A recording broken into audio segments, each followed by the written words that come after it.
EF Yasar YouTube channel இணையதள YouTube வழியாக நமதூர் நிகழ்ச்சிகளை உங்கள் மொபைல் போனில் கண்டுகளிக்க உடனே EF யாசர் யூடியூப் சேனலை லைக் செய்து சப்ஸ்கிரைப் செய்து கொள்ளுங்கள். நமதூர் நிகழ்ச்சிகளை உடனுக்குடன் கண்டு கழியுங்கள். முடிந்தால் மற்றவர்களுக்கு ஷேர் செய்யுங்கள். فقد قال الله تعالى في القرآن الكريم وفرقان المجيد يرفع الله الذين آمنوا منكم والذين أوتوا العلم درجات صدق الله العلي العظيم. وقال النبي صلى الله عليه وسلم طلب العلم فريضة على كل مسلم أو كما قال عليه الصلاة والسلام. புகழனைத்தும் ஏதையோரனாகிய அல்லாஹ்விற்கு உரித்தாகட்டுமாக. இன்னும் அந்த வல்லவனுடைய சாந்தியும் சமாதானமும் அன்பும் அருளும் என் வீரனும் மேலான கண்மணி நாயகம் ஸல்லல்லாஹு அலைஹி வஸல்லம் அவர்களின் மீதும் அவர்களை வலுவாமல் நழுவாமல் பின்பற்றி வந்த உத்தம சத்திக சஹாபாக்கள், தாபியீன்கள், தபா தாபியீன்கள், நாதாக்கள், அவுலியாக்கள், வலிமார்கள், நல்லடியார்கள் மற்றும் இங்கு அமர்ந்திருக்கக்கூடிய நம் கண்ணியத்திற்குரிய சேகனா அவர்களின் மீதும் பட்டம் வழங்க காத்திருக்கக்கூடிய ஹஸரத் கிப்லா அவர்களின் மீதும் வந்திருக்கக்கூடிய ஆலிம் பெருந்தகையர்களின் மீதும் இங்கே வந்திருக்கக்கூடிய ஆண் பெண்ணான முஸ்லிம்கள் அனைவர்களின் மீதும் அல்லாஹ்வுடைய ரஹ்மத்தும் கருணையும் என்றென்று நின்றவனுக்குமாக.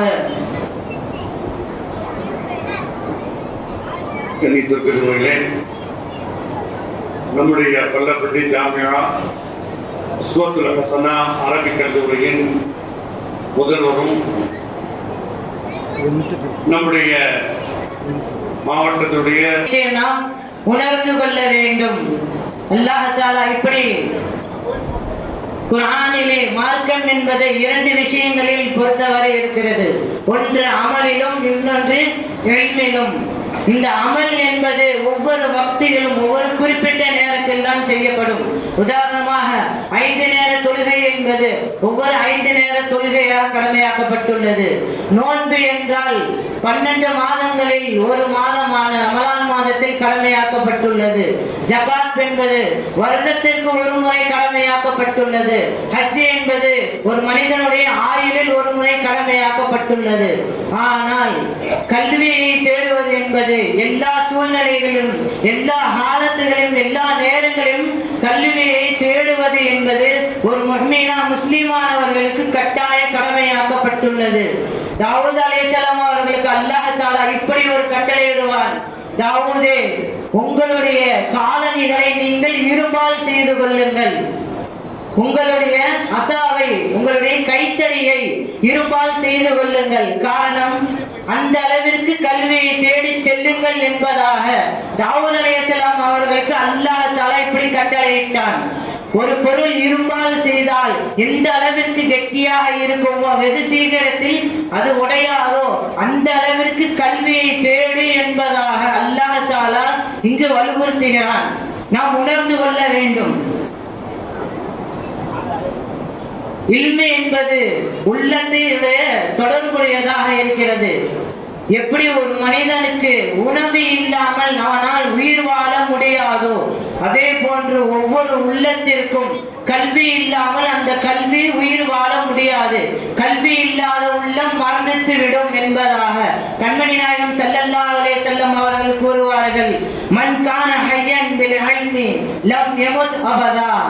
எவர் ஒரு மனிதர் கல்வியை கொண்டு ஹயாத் ஆக்குகிறாரோ அவருக்கு மௌத் என்பதே கிடையாது என்பதாக கண்மணி நாயகம் ஸல்லல்லாஹு அலைஹி வஸல்லம் அவர்கள் அவர்களுடைய பொன்னான வாயாலிருந்து வெளிவந்த வார்த்தைகள். எந்த அளவிற்கு கல்வியை பற்றி கண்மணி நாயகம் ஸல்லல்லாஹு அலைஹி வஸல்லம் அவர்கள் வற்புறுத்துகிறார்கள். சுல்தான் இஸ்மாயில் அவர்களுடைய காலத்தில் நடந்த சம்பவம்.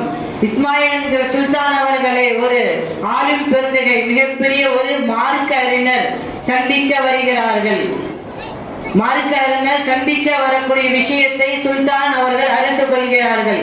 அறிந்த உடனேயே அந்த சுல்தான் அவர்கள் அந்த மார்க்க அறிஞரை கண்ணியம் செய்யும் விதமாக எழுந்து நிற்கிறார்கள்.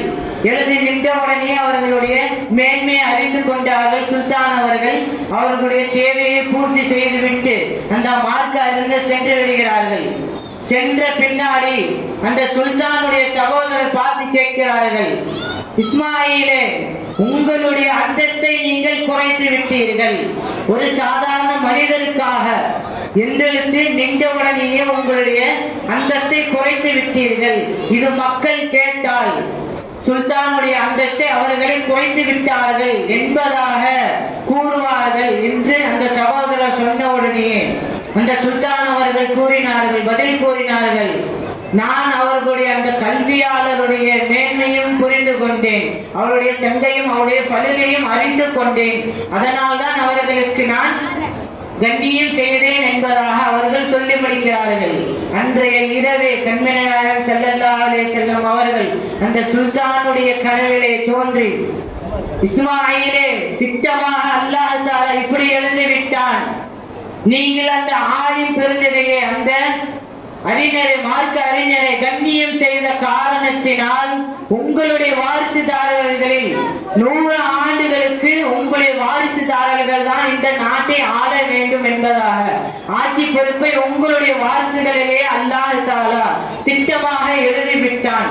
மேலும் அந்த மார்க்க அறிஞரை இழிவாக கருதியின் காரணத்தினால் உங்களுடைய சகோதரருடைய வம்சாவளியில் இனி ஆட்சியாளர்களே வரமாட்டார்கள் என்பதாக கண்மணி நாயகம் ஸல்லல்லாஹு அலைஹி வஸல்லம் அவர்கள் இந்த கனவிலே தோன்றி சொன்னார்கள். அப்பொழுது மார்க்கம் என்பது எந்த அளவுக்கு இருக்கிறது, நாம் கல்வியாளர்களையும் கண்ணியம் செய்ய வேண்டும், இந்த கல்வியையும் கண்ணியம் செய்யக்கூடியவர்களாக இருந்தால் கண்மணி நாயகம் ஸல்லல்லாஹு அலைஹி வஸல்லம் அவர்களையும் காணக்கூடிய பாக்கியத்தை நம்மாலும் பெற முடியும் என்பதாக அந்த பாக்கியத்தை நாம் அனைவருக்கும் அல்லாஹ் தஆலா தந்தருள் புரிவானாக. இந்த கல்வியை பற்றி பல ஹதீஸ்களில் கண்மணி நாயகம் ஸல்லல்லாஹு அலைஹி வஸல்லம் அவர்கள் கூறியிருக்கின்றார்கள். கல்வியுடைய மேன்மையை பற்றி அதிலே ஒன்று உதாரணமாக முஸ்அப் இப்னு ஜுபைர் ரலியல்லாஹு அன்ஹு அவர்கள் தங்களுடைய மகனார்களுக்கு அறிவுரை செய்தார்கள். இப்படி, மகன்களே, நீங்கள் கல்வியை கற்றுக்கொள்ளுங்கள், கல்வியை கற்றுக்கொள்ளுங்கள். செல்வம் உங்களிடம் இருந்தால் இந்த கல்வி உங்களுடைய செல்வத்தை அழகாக்கிவிடும் என்பதாக கூறினார்கள். அதே கல்வி கற்காமல் வெறும் செல்வம் மட்டும் இருந்தால் அந்த செல்வத்திற்கு எந்த விதமான அழகும் கிடையாது என்பதாக அவர்கள் கூறினார்கள். அப்துல்லா இப்னு முபாரக் மர்வசி ஹனஃபி ரஹ்மத்துல்லாஹி அவர்களிடம் இப்படி கேட்கப்பட்டது. ஒரு மனிதர் கேட்கிறார்கள், இப்படி கேட்கிறார்கள், நீங்கள் இன்று இரவு வஃபாத்தாகி விடுவீர்கள் என்பதாக அல்லாஹ்விடம் இருந்து ஒரு அறிவிப்பு வந்தால் என்ன அமல் செய்வீர்கள் என்று கேட்கப்பட்டது. அவர்கள் கூறினார்கள், நான் நின்று வணங்குவேன் என்பதாகவும் கல்வியை தேடி செல்வேன் என்பதாகவும் அவர்கள் கூறினார்கள். காரணம் வினவப்பட்டது. கண்மணி நாயகம் ஸல்லல்லாஹு அலைஹி வஸல்லம் அவர்களுக்கு எப்பேற்பட்ட சிறப்புகள் கொடுக்கப்பட்டது, இருந்தாலும் இதை அதிகமாக கேளுங்கள் என்பதாக எதையும் சொன்னது கிடையாது. ஆனால் கண்மணி நாயகம் ஸல்லல்லாஹு அலைஹி வஸல்லம் அவர்களுடைய கல்வி எந்த அளவிற்கு அதிகமானது, இந்த படைப்புகளிலேயே ஆக சிறந்த கல்விமான்களிலேயே சிறந்தவர்கள் கண்மணி நாயகம் ஸல்லல்லாஹு அலைஹி வஸல்லம் அவர்களை பார்த்து அல்லாஹ் தஆலா சொன்ன வார்த்தை என்ன தெரியுமா? நபியே, என்னிடம் நீங்கள் கல்வியை அதிகப்படுத்தும்படி என்னிடம் நீங்கள் கேளுங்கள் என்பதாக குர்ஆன் ஆயத்தை அல்லாஹ் தஆலா இறக்கி வைத்தான். பிஸ்மில்லாஹிர் ரஹ்மானிர் ரஹீம் வகுர் ரப்பி ஸித்னி இல்மா என்கின்ற ஆயத்தை இறக்கி வைத்தான். நாம் உணர்ந்து கொள்ள வேண்டும், கல்வி எந்த அளவிற்கு முக்கியமான ஒரு விஷயமாக இருக்கிறது. அன்றைய காலத்தில் இருந்த இன்றைய காலம் வரை கல்வி பெருசா, கல்வி பெரிய விஷயமா, செல்வம் பெரிய விஷயமா என்பதாக பல விவாதங்கள் நடந்து கொண்டேதான் இருக்கும். கல்வியாளர்கள் சொல்கிறார்கள் கல்விதான் பெரியது, செல்வமுடையவர்கள் செல்வம் தான் பெரியது. கல்வியாளர்கள் தங்களுடைய வாழ்க்கையிலே அவருடைய ஆதாரத்தை வைக்கிறார்கள். கல்வி என்பது மனிதருக்கு அடுத்தவருக்கு கொடுக்க கொடுக்க அது பெருகி கொண்டேதான் செல்லுமே தவிர குறையாது. ஆனால் செல்வமோ ஒரு மனிதருக்கு கொடுத்தால் அது குறைந்து கொண்டே செல்லும். ஒரு கல்வி என்பது கல்வியாளர்களை எந்த விதமான பலா முசீபத்தில் இருந்தும் தீங்குகளில் இருந்தும் காப்பாற்றக்கூடியதாக இருக்கும் என்பதாக கூறினார்கள். இறுதியாக இந்த விவாதம் அப்துல்லா இப்னு அப்பாஸ் ரலியல்லாஹு அவர்களிடமே சென்று விட்டது. அவர்கள் கூறினார்கள், இந்த கல்வி என்பது 7 விதத்திலே செல்வத்தை விட மிக சிறந்தது என்பதாக அவர்கள் கூறினார்கள். ஒன்று, கல்வி என்பது நபிமார்கள் தந்த அவர்களுடைய வராசத்தில் வந்த வாரிசு சொத்து ஆகும். இப்படி நபிமார்கள் கொடுத்த வாரிசு சொத்து கல்வி.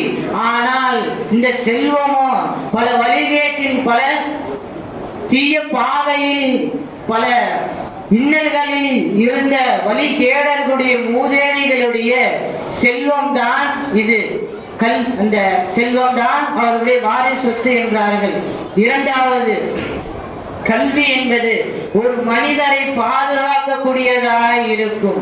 ஆனால் செல்வம் என்பது அந்த செல்வத்தை ஒருவர் பாதுகாக்கக்கூடியவராகத்தான் இருப்பார். அவருடைய வாழ்க்கை இப்படியே தான் போய்கொண்டே இருக்கும், செல்வத்தை தேடி தேடி.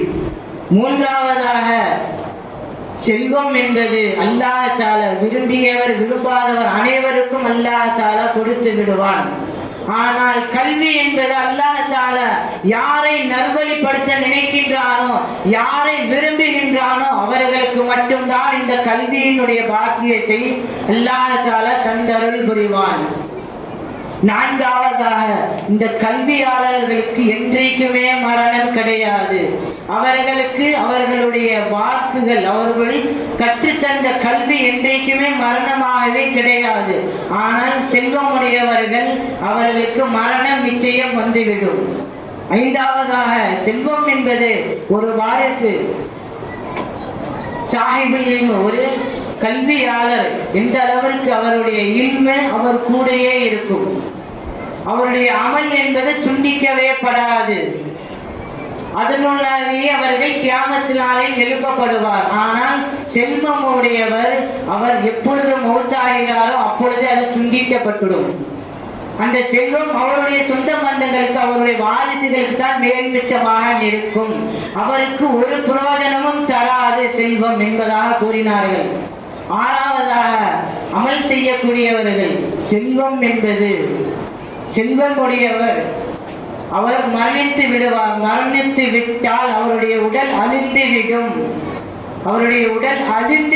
அவருக்கு அதாபு கொடுக்கப்படும். ஆனால் கல்வியுடையவர் அவருடைய உடல் அழிக்கப்படாது, அவருக்கு அதாபு கிடையாது என்பதாக கூறினார்கள். ஏழாவதாக, எல்லாரும் கவனிக்க வேண்டிய விஷயம், ஒரு கல்வியாளர் எந்த அளவுக்கு சிறப்பானவர்கள் என்றால், ஒரு செல்வமுடையவர் அவர் எப்படி ஒவ்வொரு காசையும் செலவழித்தார் என்பதாக, எப்படி ஒரு காசை நீ சம்பாதித்தாய் என்பதாக கேள்வி கேட்கப்படும். நாளை மறுமையிலே எப்படி செலவழித்தாய் என்பதாக கேட்கப்படும். ஆனால் ஒரு கல்வியாளருக்கு எப்படி ஒவ்வொரு மசாலாவிற்கும் ஒரு நன்மை எழுதப்படுகிறது, ஒரு குர்ஆன் வசனத்திற்கு ஒரு நன்மை எழுதப்படுகிறது. ஒழுவுடன் ஓதினால் அது 100 நன்மைகள் எழுதப்படுகிறது. அதே குர்ஆனை தொழுகையிலே ஓதினால் 1000 நன்மைகள் எழுதப்படுகிறது. அல்லாஹ் தஆலா எந்த கல்வியாளர்கள் சொர்க்கத்திலே உயர்ந்த சொர்க்கமான ஜன்னத்துல் ஃபிர்தௌஸிலே வாக்களிக்கப்பட்ட சொர்க்கத்திலே இருப்பார்கள் என்பதாக அல்லாஹ் தஆலா சொன்னானோ, அந்த சொர்க்கத்திலே நாமும் நம்மளுடைய மூதாதையர்கள் சந்ததிகள் இருக்கக்கூடிய பாக்கியத்தையும் அல்லாஹ் தஆலா எந்த ஆலிம்களை நரகத்தில் போடுவானோ அந்த ஆலிம்களாக ஆகிவிடாமல் அல்லாஹ் தஆலா நம் அனைவரையும் காத்து அருள் புரிவானாக. வாஹிரு தஅவானா அல்ஹம்துலில்லாஹி ரப்பில் ஆலமீன். ஸலாமு அலைக்கும் வரஹ்மத்துல்லாஹி தஆலா வ பரகாத்துஹு.